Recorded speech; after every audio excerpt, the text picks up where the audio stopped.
But today he will be playing a different role, and I'm sure a lot of people are looking forward to your talk.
Good morning, participants and speakers. Before I start, I must thank Dr. Rajiv Swai and Dr. Mamuni Das for inviting me over here to interact with the participants, especially on the recruitments being undertaken by Odisha Public Service Commission, which is a government agency, as you all know. And every state has its public service commissions and they have given the responsibility to recruit officers, mostly Group A and selected Group B officers, to cater to the needs of the state administration and also educational institutions.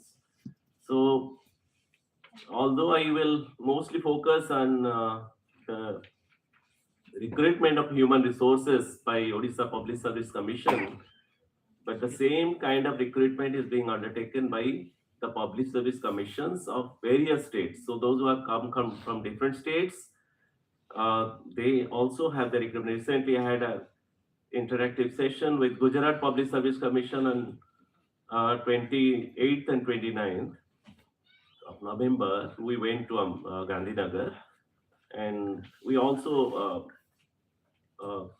interacted with the chairman and members of Gujarat Public Service Commission. So the process that, we normally adopt for recruitment, we wanted to see if any superior good practice is being adopted by an advanced state like Gujarat. So almost 90% of the processes are identical. We had to learn something from them. They had to learn something from us in the recruitment process. I will come to that later on. But before I start my presentation of how we recruit people, what quality we normally look into in the candidates, prospective candidates. So I'll come to that later on. I have a very brief experience in Odisha Public Service Commission. I'll come to that later. But let me tell you, Odisha Public Service Commission is one of the oldest in the country, which was established in 1948, just after independence. Gujarat Public Service Commission was formed in 1960. So we are old, a kind of very old public service commission, and we have evolved over the years. And I will show you how the recruitment process has been rising over the years. Over the last 12 years, I will show the data. But this is, it was established on 1st of April 1949. It was decided that Odisha will have a public service commission in 1948, but ultimately it came into operation from 1949. And now we are on the 75th year of recruitment process. So it's a very long history of the process of recruitment by Odisha Public Service Commission. We have a library where we have preserved the annual report of the Odisha Public Service Commission. The first one is 1949-50, and we have the recent one, 22-23. So this anybody who is interested to know what kind of recruitments were there in 1914 and 15, how it has evolved over the process has evolved. So one can know by going through these annual reports. This is the reason. This OPS is based upon the ideals and functions laid down in the Constitution of India.